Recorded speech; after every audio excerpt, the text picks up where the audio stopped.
ठीक है, तो हम लोग पढ़ रहे थे गवर्नमेंट ऑफ इंडिया एक्ट 1935। आज उसका दूसरा भाग देखेंगे। तो हम लोग देख चुके थे इसके बैकग्राउंड के बारे में, ये कब आया था। 2 अगस्त 1935 को आया था। सबसे बड़ा एक्ट था, इसमें 478 सेक्शन थे, जिसको बाद में डिवाइड कर दिया गया 20 दिसंबर 1935 एक्ट के तौर पे। एक का नाम रखा गया था गवर्नमेंट ऑफ इंडिया एक्ट 1935 और दूसरा रखा गया गवर्नमेंट ऑफ बर्मा एक्ट 1935। तो जो गवर्नमेंट ऑफ इंडिया एक्ट 1935 था, इसमें टोटल 321 सेक्शन थे और 10 शेड्यूल थे। इसके बाद इसका जो टेरिtoriयल एक्शन था, वो अंदर जितने ब्रिटिश कंट्रोल में जो भी भारत का क्षेत्र था, राज्य क्षेत्र था, वहां पर था। ठीक है, ये कब लागू किया जाता? 2 अगस्त 1935 को इसको एसेंट मिला था, मतलब सहमति मिली थी। और ये कब से लागू किया गया? 1 अप्रैल 1937 से। यहाँ तक की चीजें देख लिए थे। अब creation of all India federation की बात करता था यह एक्ट, लेकिन ये पॉसिबल नहीं हो सका क्योंकि इसमें 50% प्रिंसली स्टेट मांग की गई थी, जो कभी फुलफिल नहीं हो सकी। फेडरल गवर्नमेंट में क्या होता है ये बता चुका था कि फेडरल गवर्नमेंट में आपका डिवीजन ऑफ पावर होता है, जिसमें नेशनल गवर्नमेंट और जो स्टेट्स होते हैं उनके में डिवीजन पावर का डिस्ट्रीब्यूशन किया जाता है, तभी ये फेडरेशन टिका हुआ रहता है। फिर हम प्रोविजंस की बात कर रहे थे कि क्या क्या प्रोविजंस थे इसमें। तो स्टेट्स, जो ऑल इंडिया फेडरेशन की बात की गई थी, तो उसको ज्वाइन करने के लिए ऑप्शंस की बात कही गई थी प्रिंसली स्टेट्स को, कि उनको वॉलेंट्री बेसिस में वो ज्वाइन कर सकते थे। ठीक है, और फिर डिवीजन ऑफ पावर की बात कही गई थी, तो वो आपका फेडरल लिस्ट बनाएगी, प्रोविंशियल लिस्ट बनाएगी, कॉन्करेंट लिस्ट बनाएगी। फेडरल लिस्ट को फेडरल लेजिस्लेचर काम करता, उस पर लॉस बनाता था। प्रोविंशियल लिस्ट को प्रोविंशियल लेजिस्लेचर बनाता था, कॉन्करेंट में दोनों मिलकर बनाते थे। उसमें सब्जेक्ट कितने थे आपके? फेडरल लिस्ट में टोटल 59 थे, प्रोविंशियल में 54 थे, कॉन्करेंट में आपके 36 थे।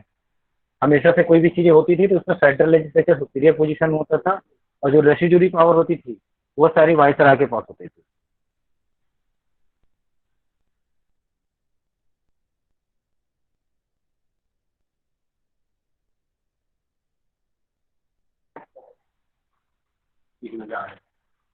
ठीक है, फिर हम लोग देखे थे बाइकैमरल फेडरल लेजिस्लेचर के बारे में, कि जो बाइकैमरलिज्म था वो आपका कहाँ फेडरल में लागू किया गया था, जिसमें 2 हाउसेस थे आपके, अपर हाउस एक lower house. Council of state, जिसको जो अपर हाउस था उसको काउंसिल ऑफ स्टेट कहा जाता था, जिसमें टोटल मेंबर आपके थे 260। लोअर हाउस जिसको फेडरल असेंबली बोली जाती थी, जिसमें टोटल मेंबर थे आपके 375। फिर बाइकैमरलिज्म को जो 11 प्रोविंसेस थे उसमें 6 में और लागू किया गया, जिसमें बंगाल, बॉम्बे, मद्रास, बिहार, असम और यूनाइटेड प्रोविंसेस शामिल थे। फिर मैंने आपको बताया था कि बाइकैमरल फेडरल लेजिस्लेचर में क्या होता था कि फेडरल असेंबली, फेडरल असेंबली थी, इनका टर्म था 5 ईयर, है ना। इनका जो टाइम था वो 5 ईयर का था, जबकि जो ये था इनका कोई डिफाइन नहीं था। ये हर 3 सालों में, 3 ईयर्स में इनका 1/3 जो मेजोरिटी मेंबर्स होते थे वो क्या होते थे? रिटायर हो जाते थे। इसको बता चुका था आपको। उसके बाद एक नई चीज थी कि यहाँ पे separate electorate for the minorities community and women and depressed class.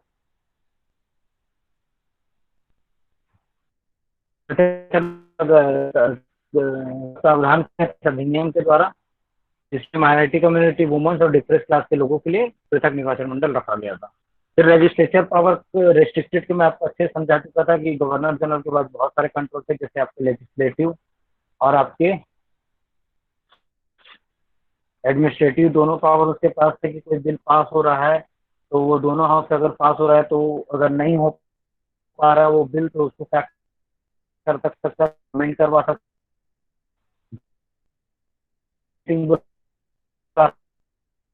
House, lower house है तो किसी भी को फिर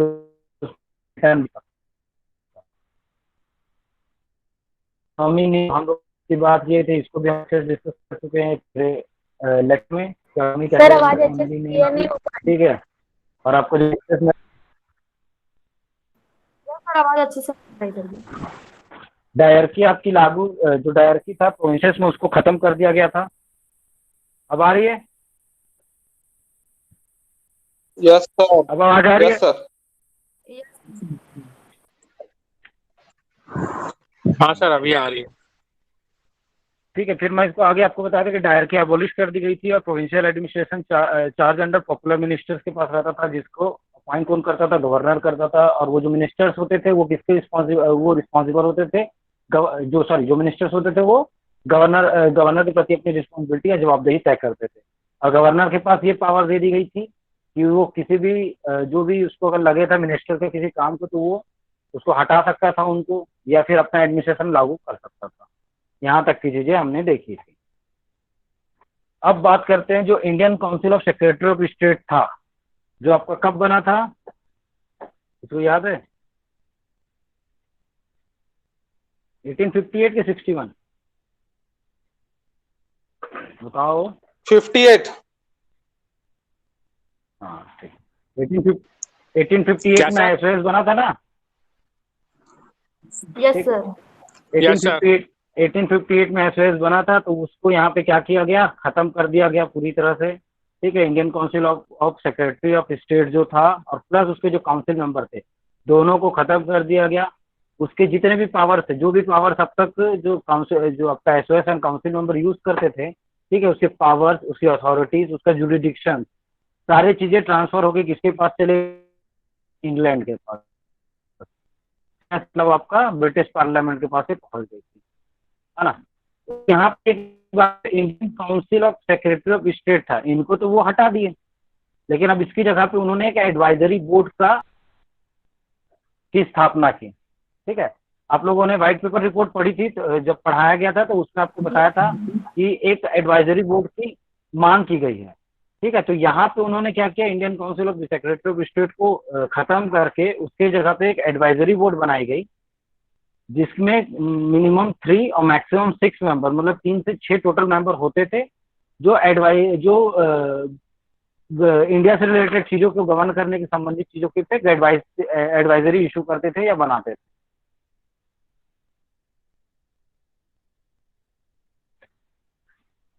ठीक है सर, ये फिर कहाँ अब पे ये बहुत थी? इंपॉर्टेंट है, ये इंग्लैंड में ही थे। Yes sir.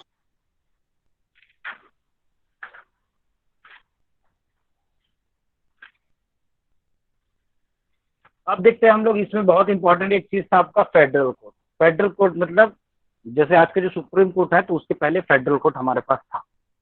ठीक है, जो हाई सुप्रीम कोर्ट आपका बाद में आया, फेडरल कोर्ट पहले आया। तो फेडरल कोर्ट की बात कही गई 1935 के एक्ट में। फेडरल कोर्ट मीन्स कि संघीय न्यायालय की बात कहता है। ये कहाँ होगा बोला गया है कि दिल्ली में आपका फेडरल कोर्ट की स्थापना की जाएगी। और इसका जो मेजर काम था वो था, संविधान जो भी बन रहा था, ये जो आपका ये गवर्नमेंट ऑफ इंडिया एक्ट था, इसको ये जो इसकी जो भी प्रोविजन थे, तो इसको संविधान के तहत माना गया।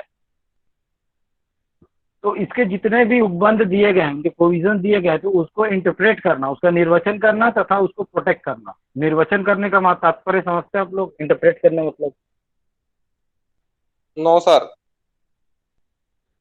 किसी को नहीं पता है? निर्वचन मतलब होता है उसको विस्तार से उसकी व्याख्या करना या समझाना या बताना। ठीक है, कि जो टर्मोलॉजीज होती है, जो भी शब्दावली होती है, ठीक है, उन सारी चीजों को इंटरप्रेट करता है। कि जहाँ पे जैसे कि लॉस के ऊपर कोई दिक्कत आती है, तो उसको अच्छे से एक्सप्लेन करता है। जहाँ पे लोगों को लगता है कि मतलब जहाँ पे किसी भी एक्ट में या रूल में कोई प्रॉब्लम्स आ जाती है, ठीक है, कि जो समझ में नहीं आता किसी को, तो उसको ठीक करने का काम करता है फेडरल कोर्ट। ठीक है, तो उसको इंटरप्रेट करता है कि कोई अगर उस भाषा को गलत समझ रहा हो तो उसको सही से समझाता हो। ठीक है, फिर प्रोटेक्ट करता है कॉन्स्टिट्यूशन को, मतलब जो भी उसके प्रोविजन दिए गए हैं उसको सही तरह से लागू होने के लिए बात करता है, तो उसको प्रोटेक्ट करने की बात करता है। अब इसका जो फेडरल कोर्ट के बनाने की सबसे इंपॉर्टेंट वजह थी कि resolve dispute between federation and its unit, कि जो भी फेडरेशन और उसके यूनिट्स की बात की गई थी। यूनिट्स में जो आपके प्रोविंसेस थे और आपके प्रिंसली जो स्टेट्स थे इंडिया में, ठीक है, इन तीनों के बीच जैसे भी टाइप का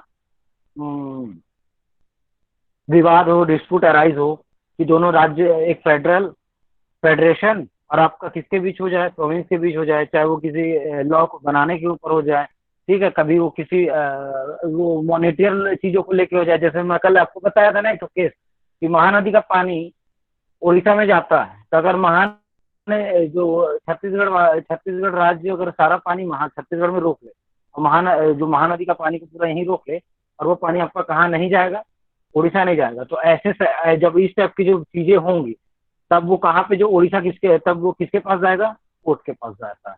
ठीक है, वो फेडरल कोर्ट के पास जाएगा कि भैया ये सारी चीजें जो हो रही है ये क्यों हो रही है, हम दोनों के बीच जो विवाद की वजह है उसको ठीक कर देगा कि पानी का बंटवारा दोनों को बराबर होना चाहिए, दोनों को बराबर रूप से मिलना चाहिए, है ना। तो इस सारी चीजों थी कि जो भी फेडरेशन और उसके जो भी जो प्रोविंसेस थे और स्टेट्स थे उनके बीच कैसा भी डिस्प्यूट अराइज हो, ठीक है, पावर्स को लेके, राइट्स को लेके, लाइबिलिटीज को लेके, अपने दायित्वों को संबंधी, अपनी ड्यूटी संबंधी, ठीक है, किसी के और भी अन्य चीजें, इन सारी चीजों में जो भी आपका जो विवाद उत्पन्न होगा उसको इस जो फेडरल कोर्ट था ये सॉल्व करने के लिए इसको बनाया गया था। समझ गए? Yes sir. अरे बोलो भाई, हाँ ना। Yes sir.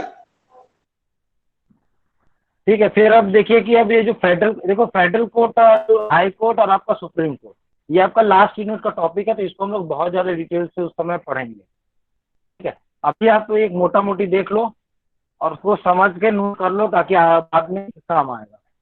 ठीक है, जो अब फेडरल कोर्ट की जो बात की गई थी तो उसमें जो फेडरल कोर्ट था वो किसके, उसमें जो कंसिस्ट ऑफ या उसके स्ट्रक्चर की बात कही गई थी कि उसमें एक आपका होगा चीफ जस्टिस और उसके साथ होंगे आपके 6 और अन्य जस्टिस।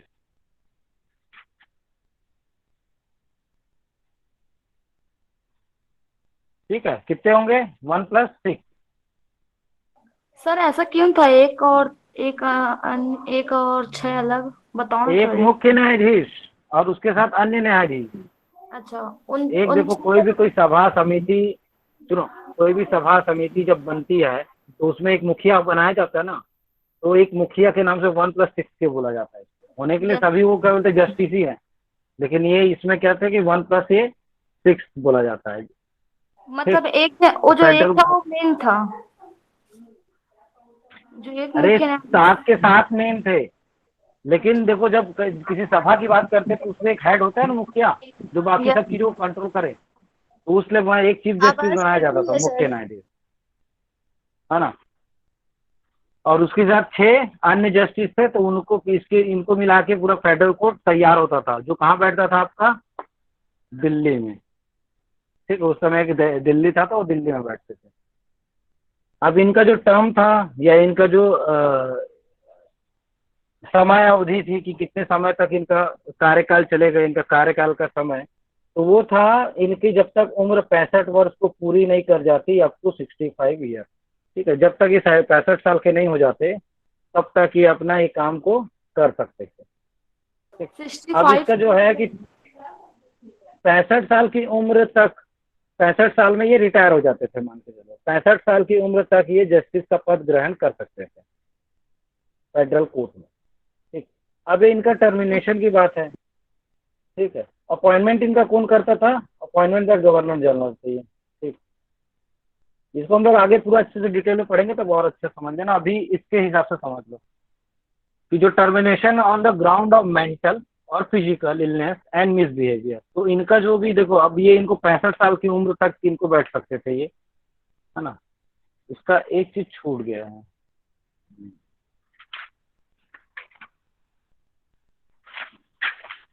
चलो बताते हैं उसको भी।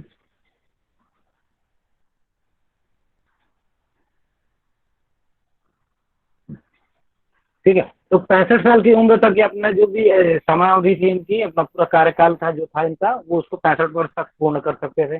फिर इनका जब टर्मिनेशन या फिर इनको जो पद से हटाने की बात होती थी, तो उसके लिए इनको 3 ग्राउंड के आधार पर ही हटाया जा सकता था। एक आपका होता था कि मेंटल और फिजिकल इलनेस। ठीक है, मेंटल और फिजिकल इलनेस, मानसिक या शारीरिक बीमारी की वजह से, अशक्तता की वजह से, और दूसरा था उसका मिसबिहेवियर या दुर्व्यवहार के चक्कर में। ठीक है, तो सर मेंटल फिजिकल, क्या चीज? जो जस्टिस है बोलो। उसको बताया जाता था ना। देखो, 65 साल तक वो अपना पद को ग्रहण कर सकते हैं, लेकिन 65 साल के पूर्व भी उनको उनके पद से हटाया जा सकता है। तो वो हटाने की वजह क्या थी? या तो वो शारीरिक रूप से कमजोर हो जाए या मानसिक रूप से कमजोर हो जाए। ठीक है, या फिर कुछ वो ऐसा कोई कार्य करे, दुर्व्यवहार करे जिसकी वजह से तो दो वजह थी कि एक या तो उनकी शारीरिक या मानसिक स्थिति, जैसे कोई पागल हो जाए या जैसे कोई बीमार पड़ जाए, हार्ट अटैक आ जाए, एक्सीडेंट हो जाए, या कुछ ऐसी चीज हो जाए जिससे वो अपने सामान्य कार्य को, भाई 65 साल की उम्र समझ रहे हो ना, कि 60-65 साल की उम्र में तो आदमी बूढ़ा बूढ़ा हो जाता है। तो उस कंडीशन में अगर वो मेंटल या फिजिकली इल हो जाए, ठीक है, अशक्त हो जाए, अपने कार्य को करने से अक्षम हो जाए, तब उस स्थिति में उसको हटाया जा सकता था।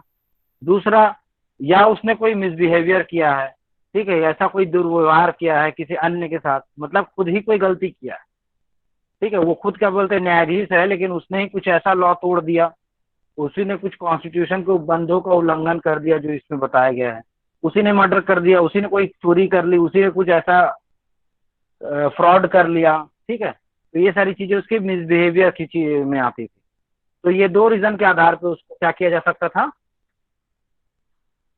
हटाया जा सकता था। वेरी गुड, ठीक है। अब इनका जो, अब भाई फेडरल कोर्ट हमारा बन गया, फेडरल कोर्ट की चीजें हमने समझ ली कि फेडरल कोर्ट दिल्ली में बना, इसका काम था कि ये फेडरेशन और उसके यूनिट की चीजों को ठीक करे। इसमें 1+6 मेंबर्स थे टोटल। इनका टर्म था 65 साल का। इनका टर्मिनेशन मेंटल फिजिकल इलनेस और मिसबिहेवियर के आधार पे हो सकता था। अब इनकी जो मेजर जो काम है, इनका जुरिडिक्शन क्या थी, जुरिडिक्शन मतलब होता है अधिकारिता, ठीक है। ओरिजिनल इनके इनकी 3 जुरिडिक्शन थी, ओरिजिनल, अपीलांट और एडवाइजरी। रिपीट कर दीजिए सर। हाँ, ठीक है। इसका जो अधिकारिता थी, तो एक इसकी ओरिजिनल जुरिडिक्शन, मैं बताता हूँ सब चीजों को, फिर होता है अपीलांट जुरिडिक्शन, और थर्ड था एडवाइजरी जुरिडिक्शन, मतलब सहायता देना, सलाह देना, सलाहकारी, ठीक है, सलाहकारी अधिकारिता बोल सकते हैं, ठीक है। तीसरा इसमें नोट नहीं है, आप लिख लो, ठीक है। तो इसका जो अधिकारिता क्षेत्र था कि भैया अब ये कोड बना है, तो ये कहाँ कहाँ, पहले तो आपको पता चल गया कि ये क्या फेडरेशन और यूनिट्स के बीच की चीजों को निपटान करेगा। अब ये ओरिजिनल जुडिक्शन की बात करता है ना, ओरिजिनल जुडिक्शन को बोला जाता है मौलिक अधिकारिता कहा जाता है, ठीक है।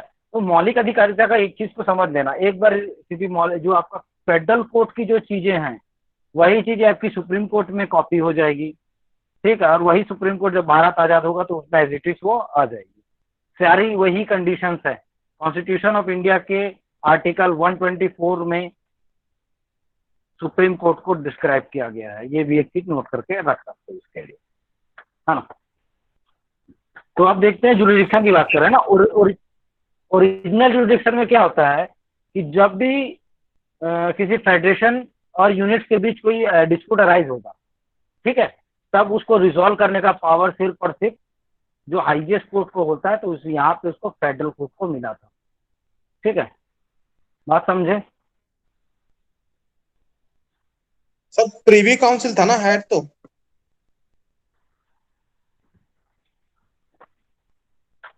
यार प्रिवी काउंसिल, जब आपका फेडरल कोर्ट जब बना ना, तो फेडरल कोर्ट के बाद की चीजें आपकी जो आगे बढ़ने की थी, वो था कि फेडरल कोर्ट में जो चीजें सॉल्व नहीं होगी तो उसके लिए अपील की बात जब होती थी, तो प्रिवी काउंसिल हाईएस्ट अथॉरिटी था, वो फेडरल कोर्ट से भी ऊपर था।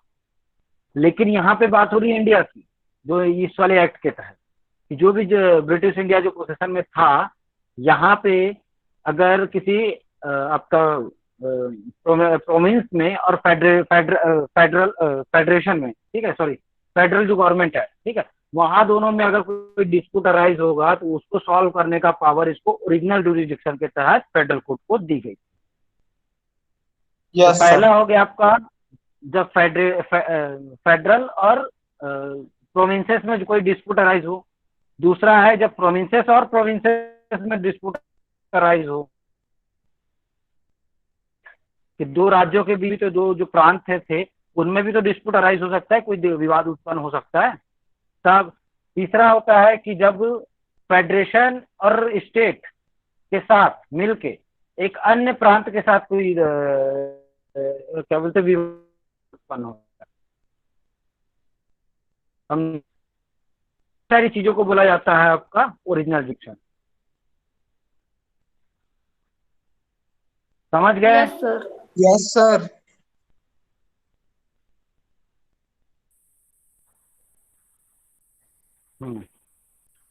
ठीक है। अब देखते हैं अपीलान जुरिडिक्शन। तो अपीलान जुरिडिक्शन मीन्स कि फेडरल कोर्ट को बनाया गया था हाईएस्ट अथॉरिटी के तौर पे।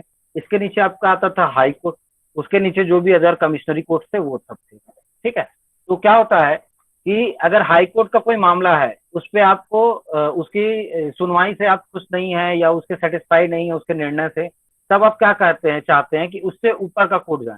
तो जब तक आपके पास सुप्रीम कोर्ट नहीं था तो हाई कोर्ट से सीधा कहाँ चले जाता था, वो प्रिवी काउंसिल चले जाता था। लेकिन जब फेडरल कोर्ट आ गया तो वह हाई कोर्ट की जो की अपीलें हैं उसको सुनने का उसके पास पावर आ गया। ठीक, और वह कब होगा, जब हाई कोर्ट इसके लिए कोई सर्टिफिकेट इशू कर दे तब वो अपीलान जुरिडिक्शन को यूज कर सकता था। समझे ये और बताएं। अपीलान जुरिडिक्शन मीन्स कि दूसरों की अपील सुनने का अधिकार उसके पास था। ठीक है, तो फेडरल कोर्ट के पास अब किसके अपील आएगी, हाई कोर्ट से अपील आएगी। ठीक है, अब जब फेडरल कोर्ट के निर्णय से कोई नाखुश होगा तब वो अपील के तौर पे प्रिवी काउंसिल जाएगा। जो ब्रिटिश इंडिया था उसमें हाईएस्ट अथॉरिटी थी प्रिवी काउंसिल। अब प्रिवी काउंसिल के संबंध में तो पूरा आप लोग लेक्चर समझ चुके हो, एग्जाम में लिख भी चुके हो पिछली क्लास में, है ना, समझ गए। Yes sir. Yes sir. ठीक है, फिर इसका था एक था आपका एडवाइजरी जुरिडिक्शन की बात करता है। ये एडवाइस देने का काम आता था जब भी कोई फेडरेशन को या स्टेट को कोई। हाँ शुक्ला जी,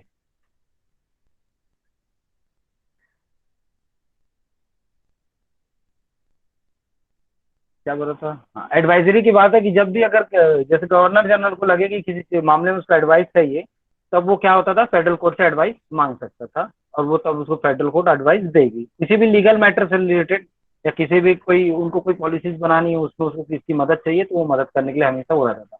तो फेडरल कोर्ट भी आपका गवर्नर जनरल काउंसिल के अंतर्गत आता था। ठीक, समझ गए। अब आगे देखते हैं हाई कोर्ट की बात। जो पहले जो हाई कोर्ट बना था आपका 1861 में। ठीक है, आगे वाले लेक्चर में हम लोग इसको देखेंगे अच्छे से डिटेल में। अभी के लिए इतना वो समझ लो कि जो हाई कोर्ट आपका एक्ट आया था वो 1861 में आया था। तो उसके बाद भारत में 3 नए हाई कोर्ट बने थे, कोलकाता, बॉम्बे और मद्रास में। ठीक है, तो उसके बाद जो हाई कोर्ट थी तो ये 1935 के एक्ट से आपका 6 जो हाई कोर्ट की संख्या को बढ़ाकर 6 कर दी गई टोटल। ठीक है, तो बॉम्बे, कोलकाता, मद्रास यहाँ तो पहले से था। इसके साथ साथ इलाहाबाद, लाहौर और पटना में भी एक एक हाई कोर्ट का स्थापना की गई। अब इसमें भी आपका कंसेप्ट, अब हाई कोर्ट है तो वो क्या होगा, उसमें एक आपका होगा चीफ जस्टिस होगा, मुख्य न्यायाधीश होगा, और साथ ही साथ अब ये देखिए यहाँ पे एक चीज समझना कि बॉम्बे, कोलकाता, मद्रास, इलाहाबाद, लाहौर और पटना, ठीक है, ये इनका अपने एरिया के हिसाब से था। तो वहां पे एक चीफ जस्टिस की तो फिक्स कर दिया गया था कि एक चीफ जस्टिस होगा, लेकिन उसके साथ जितने अदर जस्टिस होंगे जो इसके है और अदर मेंबर, उसकी क्या बोलते हैं उसका नंबर नहीं दिया गया था, क्योंकि वो एरिया के हिसाब से अलग अलग होता था। बॉम्बे में कुछ का जैसे 50 चाहिए, कलकत्ता में 40 चाहिए, मद्रास में 20 चाहिए, इलाहाबाद में 70 चाहिए, ठीक है, लाहौर है तो वहाँ 20 चाहिए, तो वो अलग अलग होते थे। तो वो ब्रिटिश गवर्नमेंट उसको जैसे लगता, जो ब्रिटिश गवर्नमेंट को जैसा सही लगता था उस हिसाब से वो वहां पे अन्य चीफ जस्टिस की नियुक्ति करता था। फिर ठीक है, फिर जो भी अब जो यहाँ का जो जस्टिस होगा उसके लिए ये था कि उसको 10 साल का एक्सपीरियंस होना चाहिए प्रैक्टिस का, साथ ही साथ उसको या फिर उसको 10 साल का सिविल सर्विसेज में एक्सपीरियंस होना चाहिए था, तब वो कहीं का भी जस्टिस, हाई कोर्ट का जस्टिस बन सकता था। इनका टर्म था 60 ईयर। ठीक है, और वो हाई फेडरल कोर्ट में क्या था ये उनका टर्म कितना था, समय अवधि। up to 65 years. आवाज नहीं आई ठीक से। 65 ईयर्स सर। ठीक, ठीक है, तो ये हाई कोर्ट में कितना था 60। अब ये 60 और 65 में इस चीज को समझना कि ताकि बाद में मौका मिल सके जो हाई कोर्ट की चीफ जस्टिस है उनको भी कहाँ जाने का, हाई कोर्ट, सुप्रीम कोर्ट जाने का, इसलिए इसको कम किया जाता है। आज के टाइम में ये कितना है, क्यों शुक्ला जी अभी कितना है।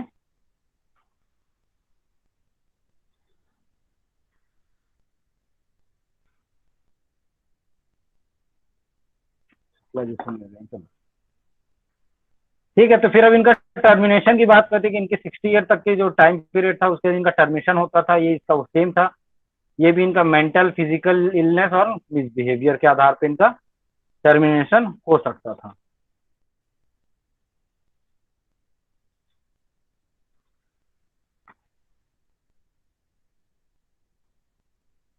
ठीक है, तो 60 जो आज के टाइम में हाई कोर्ट में जो टर्म होता है ये किसी भी जस्टिस का, वो होता है 62 ईयर, और सुप्रीम कोर्ट में एज इट इज है 65 year. Thank you Shukla ji. ठीक है, क्लियर है। अब आगे यस देखो, sir. Governor general all in one. तो गवर्नर जनरल भैया जो ऐसे थे, उनको एडमिनिस्ट्रेटिव, लेजिस्लेटिव और फाइनेंशियल पावर भरपूर मिला हुआ था। ठीक है, उसके साथ उनको डिस्क्रिशनरी पावर मिली हुई थी, विवेकाधीन शक्तियां मिली हुई थी कि वो जो भी एडमिनिस्ट्रेशन में, लेजिस्लेशन में, फाइनेंशियल में अपना विवेकाधीन शक्तियों को प्रयोग करते हुए, मतलब विवेकाधीन शक्तियां वो होती है जो अपनी इच्छा अनुसार करते हैं, समय और माहौल को देखते हुए उसको जैसा सही लगता है वो ऐसा वो प्रयोग उसका कर सकता है। तो वो लेजिस्लेशन में, एडमिनिस्ट्रेशन में या फाइनेंशियल में जो चाहे वो बदलाव कर सकता था। ठीक है, फिर ऑर्डिनेंस मेकिंग पावर मिली थी। ठीक है, अध्यादेश पारित करने की शक्ति। तो जब राष्ट्र में आपातकाल की परिस्थितियां हो, माइक ऑफ और युगल, जब इमरजेंसी सिचुएशन रहेगी किसी भी एरिया में, तब उसके पास ऑर्डिनेंस मेकिंग का पावर आ जाएगा कि उस स्टेट के लिए या उस एरिया के लिए वो स्पेशल लॉज बना सकता है जिससे उसको प्रोटेक्ट किया जा सके। ठीक है, एक और नई बात याद रखना कि जो आप अपॉइंटमेंट ऑफ हाई कमिश्नर पढ़े थे 1990 में, ठीक है, 1919 के एक्ट में अपॉइंटमेंट ऑफ हाई कमिश्नर था, उसको यहाँ पे एज इट इज रखा गया था, इसको कोई चेंजेस इसमें नहीं किया गया था। ठीक है, लेकिन उसमें हाई कमिश्नर जो था, आपको एक चीज याद रखो, उसमें हाई कमिश्नर जो था वो एसओएस उसको नियुक्त करता था और हाई कमिश्नर वहां उसके साथ काम करता था। यहाँ पे हाई कमिश्नर को अपॉइंट करने लगा है गवर्नर जनरल। ठीक है, सर सेकंड वाला एक बार और। Discretionary power. अरे हाँ ना तो बोले आप। Yes sir. Yes sir. विवेकाधीन शक्तियां बोला जाता है डिस्क्रिशनरी पावर को। विवेकाधीन शक्तियां मतलब जब आपकी इच्छा हो, अपने विवेक के आधार पे किसी चीजों का निर्णय लेना। ठीक है, तो गवर्नर जनरल को डिस्क्रिशनरी पावर के तौर पे एडमिनिस्ट्रेटिव के तहत प्रशासनिक इकाइयों में, लेजिस्लेटिव में, विधायिका में और फाइनेंस या वित्त संबंधी जो शक्तियां थी उसका वो जो वित्त संबंधी चीजें होती थी उसमें वो अपने इस पावर का प्रयोग कर सकता था। उसमें वो जैसा चाहे, मतलब उसको लगता था कि यहाँ पे जैसे आप ये समझो, जब वो बिल को रोक सकता था। ठीक है, जो बिल एक जगह से दूसरी जगह पास नहीं हुआ तो उसको क्या अमेंड करवा रहा है, तो यहाँ पे वो क्या कर रहा है, अपना डिस्क्रिशनरी पावर का यूज करते हुए वो लेजिस्लेटिव जो वर्क्स है उसमें इंटरफेयर कर रहा है। ठीक है, समझे। फिर वो बहुत जितने भी लोगों को अपॉइंट कर रहा है और टर्मिनेट कर रहा है तो वो उसके एडमिनिस्ट्रेटिव फंक्शन के तहत आ गई। फिर फाइनेंशियल बिल से रिलेटेड चीजों का पूरा पावर आपका किसके पास था, जो गवर्नर जनरल और उसके जो 3 काउंसिलर्स थे उनके पास था। तो उसके पास इन सारे चीजों के लिए एक्स्ट्रा पावर थी, अपनी विवेकाधीन शक्तियों को प्रयोग करने का अधिकार उसको मिला हुआ था कि वह इन सारी चीजों में अगर उसको लगता था कहीं से कि कुछ पॉलिसीज जो ब्रिटिश पॉलिसीज के अपोजिट जा रही है, उसके खिलाफ जा रही है, तो वहां पे वो उन चीजों को रोक देता था, खत्म कर देता था। ठीक है, या अन्य और कोई चीजें करता था, तो वो सारी इसके विवेकाधीन शक्तियों के तहत आती है। ठीक, समझ गए। Yes sir. अब देखते हैं इसके संबंधित अदर प्रोविजंस और क्या थे इस एक्ट में। ठीक, तो अदर प्रोविजंस के तौर पे आपका जो इम्पोर्टेंट था कि आप देखिए, व्हाट पेपर रिपोर्ट में जो 4 चीजों को बोला गया था कि इन 4 चीजों का रिकमेंडेशन किया गया था। ठीक है, एक तो ऑल इंडिया फेडरेशन की, दूसरा फेडरल कोर्ट की, तीसरा फेडरल रेलवे अथॉरिटी की,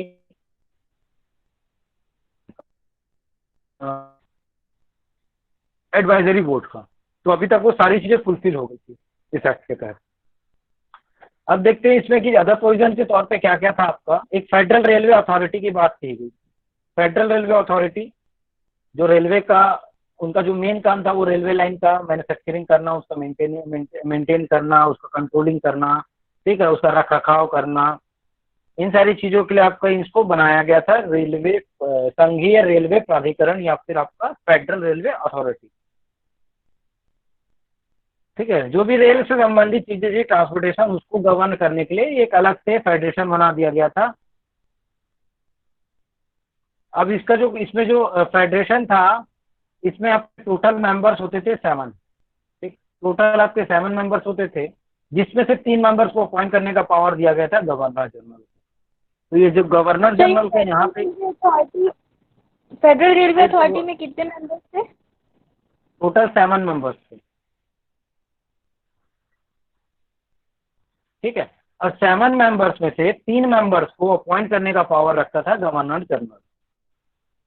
ठीक, तो गवर्नर जनरल के पास तो ये 3 मेंबर को गवर्न करने का पावर था ना, ये इसका तो भाई वो तो उसके इच्छा के अनुसार किसी को भी अपॉइंट कर सकता था। तो यहाँ पे वो अपना डिस्क्रिशनरी पावर का यूज करता था ऐसे चीजों में।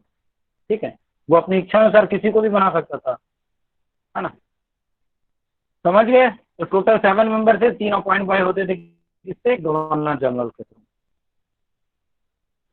अब इनका जो मेजर जो काम था इस अथॉरिटी का, वो था कि जो रेलवे जो भी जो आपका जो रेलवे का जो एडमिनिस्ट्रेशन था, कि जो भारत में इतना बड़ा जो आज का रेल आप लोग देख रहे हो, ठीक है, वो अंग्रेजों की देन है। उन चीजों को उसी समय से लागू किया कि जो रेल का परिचालन होता था उसको गवर्न करने के लिए एक अथॉरिटी की मांग की गई कि इस सारे चीजों को एक अथॉरिटी पूरी तरह से अगर गवर्न करेगी, अगर तो जो जो व्यवस्था है वो बहुत अच्छी रहेगी, सुचारू रूप से चलती रहेगी। इसलिए फेडरल रेलवे अथॉरिटी का इस्टेब्लिशमेंट किया गया था। ठीक है, अब इनका जो मेजर काम था कि वो पूरा रेलवे लाइन का मेंटेनेंस करते थे। ठीक है, कहाँ पे रेलवे लाइन बढ़ानी है, घटानी है, वो सारी चीज़ों को देखते थे। रेलवे लाइन की मैन्युफैक्चरिंग करते थे, उसका मेंटेनिंग करते थे, उसका कंट्रोल करते थे। जो भी आज के समय आपका रेलवे मिनिस्ट्री करता है, वो सारे जो मेजर वर्क है वो सारी चीज़ें ये रेलवे फेडरल अथॉरिटी करती थी। बाद में यही रेल आपका जो फेडरल अथॉरिटी है यही बदल के आपका क्या हो गया, रेलवे मिनिस्ट्री हो गया। ठीक है, अब इसमें 2 नई चीज हुई थी कि अब ये कोई भी अगर आयोग की बात करता है, ठीक है, अगर आयोग की बात करता है तो आयोग को क्या चाहिए, अपनी सारी चीज ये अब रेलवे लाइन मेंटेन, मैन्युफैक्चरिंग और अदर चीजों के लिए क्या चाहिए, फंड चाहिए, पैसा चाहिए ना। तो इन्होंने एक अलग से रेलवे अथॉरिटी के लिए एक रेलवे फंड की व्यवस्था की गई टैक्स के तहत। ठीक, कि इन सारी चीजों से यह रेलवे निधि बोला जाता है इसको, कि इसके तहत इनका जो भी वर्क है उसको सारी चीजों को क्या गवर्न करेगा। साथ ही साथ अब ये बहुत बड़ा नेटवर्क हो गया था फेडरल अथॉरिटी का। ठीक है, बहुत बड़ा था। तो इसमें जितने भी आपके कोई इश्यूज उठते थे, कोई भी डिस्प्यूट उठते थे, तो उसके लिए एक ट्रिब्यूनल का निर्माण किया गया था जिसको बोला जाता था रेलवे ट्रिब्यूनल। ठीक है इतना। Yes sir. जी सर। ठीक है, अब इसमें जो अदर प्रोविजन के तौर पे था आपका रिजर्व बैंक की स्थापना, जो आज का हमारा भारतीय रिजर्व बैंक है। ठीक है, तो वो उसका जो स्टार्टिंग फॉर्म था रिजर्व बैंक यही था। ठीक, तो रिजर्व बैंक की स्थापना की गई। इसमें जो मेंबर्स थे वो थे आपके एक गवर्नर रखा गया, साथ में 2 डेप्यूटी गवर्नर और 15 डायरेक्टर। इनको मिलाकर रिजर्व बैंक का गठन किया गया। मतलब रिजर्व बैंक का मेन काम क्या होता था आज के टाइम में, रिजर्व बैंक का मेन काम क्या होता है, क्या होता है सर, जितनी भी पॉलिसी बनती हैं उसमें जितने भी फंड गवर्नमेंट को जाते हैं उन सबका जो पैसा होता है वो सब रिजर्व बैंक करती है। पैसा छापती रिजर्व बैंक है। हाँ ठीक, तो देखिए उस समय रिजर्व बैंक को क्यों बनाया गया कि जो फेडरल गवर्नमेंट थी या जो फेडरल गवर्नमेंट थी और जो आपकी प्रोविंसेस थी, इसमें जितने भी रेवेन्यू से रिलेटेड जो भी एक्सचेंज होते थे ना, उसको गवर्न करने के लिए इसकी स्थापना की गई। उसके मैनेजमेंट के लिए इसकी स्थापना की गई थी रिजर्व बैंक की। ठीक है, तो इस समय जब इसकी स्थापना की गई तो उसमें एक गवर्नर था, 2 डेप्यूटी गवर्नर थे और 15 डायरेक्टर्स की अपॉइंटमेंट किया गया। ठीक, सर प्लीज मेंबर दोबारा से बता दीजिए। Governor, deputy governor plus 15 directors. ये स्क्रीन में नहीं दिख रहा है क्या? दिख रहा है सर। कितना हो गया? हाँ अब दिख रहा है सर। चश्मा लग गया, चलो हाँ ठीक है। अब 15 डायरेक्टर्स आपके हो गए यहाँ पे टोटल। है ना। अब आपका आ गया फिर आपका एक, अब वो आप लोग लास्ट क्लास में क्या पढ़े थे, पब्लिक सर्विस कमीशन पढ़े थे ना। Yes, sir. संघ लोक पढ़ा था। आयोग। Yes, sir. ठीक है, तो यहाँ पे उसका नाम बदल के हो गया फेडरल पब्लिक सर्विस कमीशन। ठीक है, तो संघीय लोक सेवा आयोग। Yes sir. तो यहाँ पे एक बहुत इंपॉर्टेंट बात है, जैसे आज के टाइम में आप लोग सुने ना यूपीएससी और सीजीपीएससी, सुना है कि नहीं। तो ये चीज़ों का शुरुआत आपका 1935 से हुआ। पहले आपका public service commission all over India के लिए एक था, मतलब ऑल ओवर ब्रिटिश इंडिया के लिए एक था पब्लिक सर्विस कमीशन। इसको चेंज करके 1935 में फेडरल पब्लिक सर्विस कमीशन की स्थापना की गई।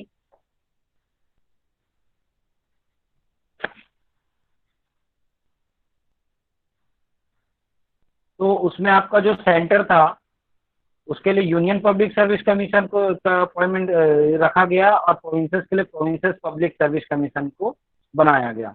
दोनों जगह के लिए क्या किया गया, अलग अलग कर दी गई पीएससी को, कि सेंट्रल लेवल की चीजें अलग होगी और आपकी स्टेट प्रोविंसेस के लिए अलग होगी। सब कहाँ बात है।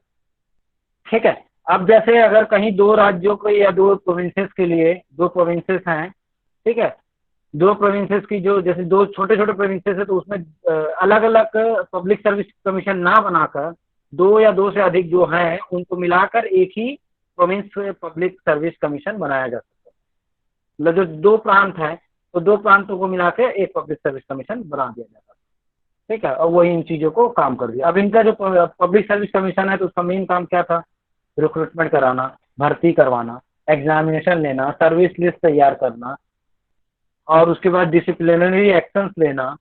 इसके खिलाफ जो सिविल सर्वेंट्स था उसके खिलाफ, जब भी कोई सिविल सर्वेंट आपका कोई भी मिसकंडक्ट करेगा, अपने जो जो जो उसका सर्विस के जो टर्म्स है उसका उल्लंघन करेगा, उसको वायलेट करेगा, तो उस कंडीशन में उसके ऊपर डिसिप्लिनरी एक्शन करने के लिए भी फेडरल पब्लिक सर्विस कमीशन को अथॉरिटी दे दी गई। ठीक है, तो इसमें आपका जो अदर प्रोविजन के तहत था कि फेडरल अथॉरिटी हो गया, रिजर्व बैंक हो गया, फेडरल पब्लिक सर्विस कमीशन हो गया। फेडरल सर्विस कमीशन को दो भागों में बांटा गया, एक आपके यूनियन और एक आपका प्रोविंसेस। आज यही चीजें आपकी हो गई, एक यूनियन और एक आपको हो गया है स्टेट।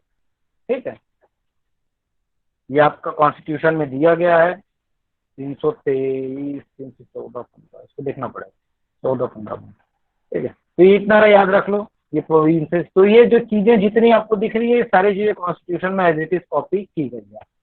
समझ गए यहाँ तक। Yes sir. Yes, sir.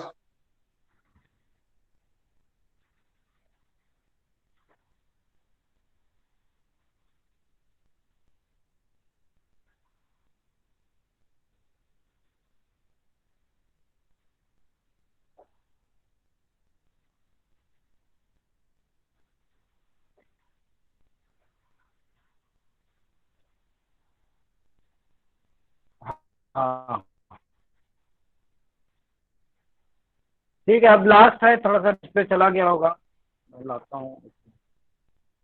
ठीक है, लास्ट आपका इसका कंक्लूजन, ये यहाँ तक की सारी चीजें समझ आ गई, किसी को कुछ पूछना है। इसके अलावा भी थोड़े बहुत चीजें और हैं। ठीक है, क्योंकि इसमें क्योंकि कितना बड़ा ये आपका एक्ट था, बताओ कितने सेक्शन थे टोटल इसमें। 321.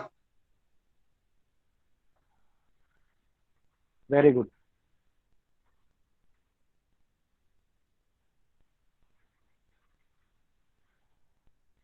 ठीक है, तो इसको यहाँ तक हमारी चीजें कंप्लीट हो गई। अब हम लोग इसका देख लेते हैं डिफेक्ट। ठीक है, और बाकी जो भी इससे चीजें होंगी उसको आप लोग खुद से पढ़ लीजिएगा, है ना। क्योंकि इतने अच्छे से अभी ये इसमें जो प्रोविजन था आपको समझ आ गया कि नहीं, ये बताओ। Yes, sir. यस सर आ गया। यस सर आ गया।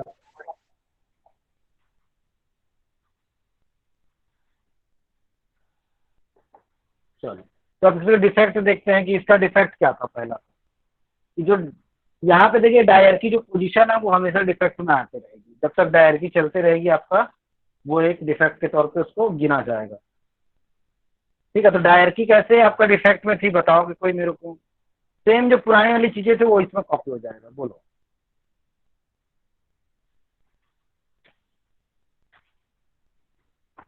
बोलो ना।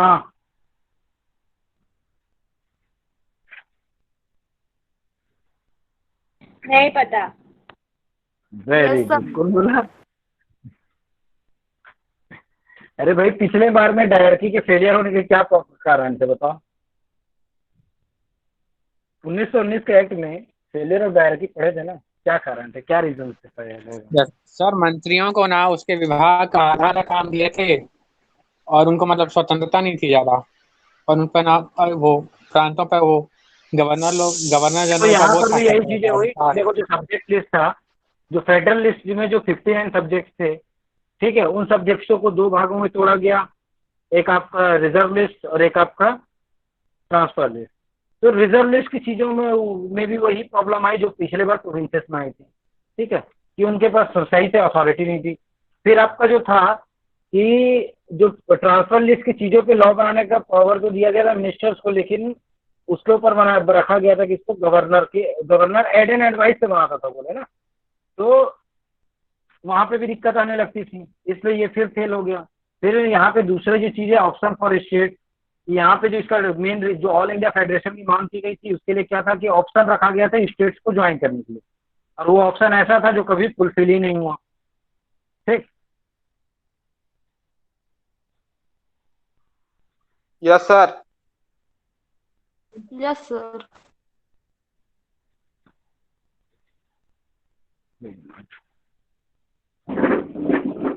है ना। फिर आपका जो प्रिविलेज पोजीशन ऑफ स्टेट, फिर आपका कम्युनल अवार्ड जो आया था, तो कम्युनल अवार्ड की चीज के तहत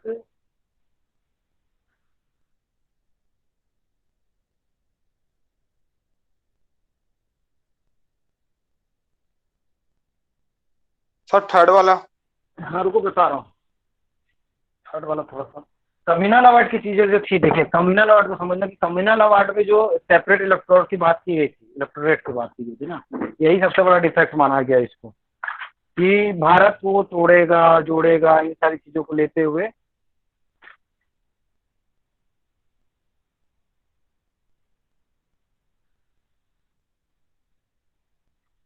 ठीक है, जो आपका प्रिविलेज पोजीशन ऑफ स्टेट्स की बात है ना, कि इसमें क्या देखो, ऑप्शन तो दिया गया था यहाँ पे स्टेट्स को ज्वाइन करने का, है ना।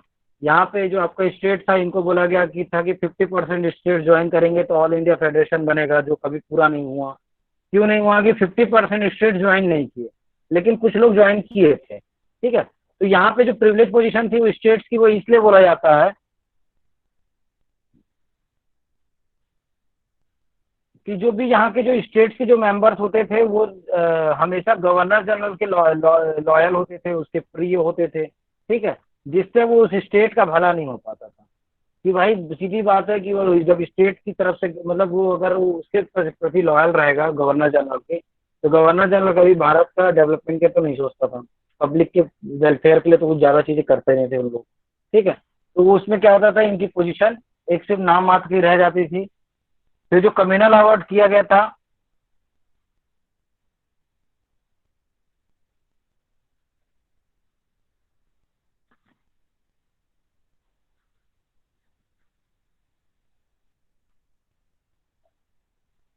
ठीक है, कि जो कम्युनल अवार्ड वो किया गया था, तो इसमें क्या लेजिस्लेचर की में जो वहाँ का जो फेडरल लेजिस्लेचर था, उसमें आपका सेपरेट इलेक्टोरल सिस्टम को लागू कर दिया गया था। ठीक है, जिससे थोड़ा सा लोगों के बीच फूट पड़ा, है ना। और वो फूट पड़ा, इस वजह से क्या, और राष्ट्रवाद की तरफ लोग और बढ़ने लगे। मतलब ये एक बहुत अच्छी चीज भी थी, लेकिन इसके पीछे की जो रीजन है वो ये थी कि जब आप कम्युनिटी को तोड़ देते हो तो उससे क्या होता है, मतलब कम्युनल अवार्ड को जो पारित किया गया तो उससे क्या हुआ कि कम्युनिटी को तोड़ी जाइए मानी गई, तो लोगों की जो बीच की जो एकता है वो खंडित होने लगी। ठीक है, फिर आपका जो आपका ये डिस्क्रिशनरी पावर जो मिला हुआ था, किसको मिला हुआ था डिस्क्रिशनरी पावर? गवर्नर जनरल को। Governor general. ठीक है, तो ये पावर्स का ना कोई देखो, विवेकाधीन शक्तियां, मतलब आप अपने विवेक के अनुसार अपनी इच्छा, मतलब विवेक मतलब जो सोचने समझने की शक्ति होती है उसको बोलते हैं विवेक। ठीक है, तो उस आधार पे ये पावर का यूज करता था। तो ये चीज क्या करता था कि ये अपने डिस्क्रिशनरी पावर का मिसयूज ज्यादा होता था, कि जो जब चाहे जैसे कई सारे अधिनियम जो होते थे या जो रूल रेगुलेशन बनते थे उसको रोक देता था। अपने पसंद के लोगों को वो विभे जो मेजर जो पोस्टें थी ठीक है, जो भी फेडरेशन जितने सारे बने थे, रिजर्व बैंक की वो, ठीक है, रेलवे, तो वहां पे वो भेजता था। तो यहाँ पे वो जो उसका डिस्कशनरी पावर को बहुत ज्यादा क्रिटिसाइज किया गया, ठीक है।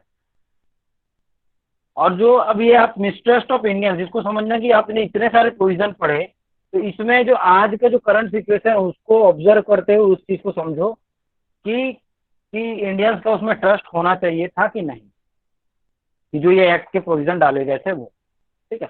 एज इट इज आज कॉपी हो गए हैं, लेकिन कई सारी चीजों में जो इंडियंस को जो मीन जो मिलना चाहिए था वो सही से नहीं मिल पाया, कि उनको जैसा एक्ट चाहिए था वो एक्ट फिर भी नहीं मिल पाया। तो ये इसके सारे डिफेक्ट्स हैं।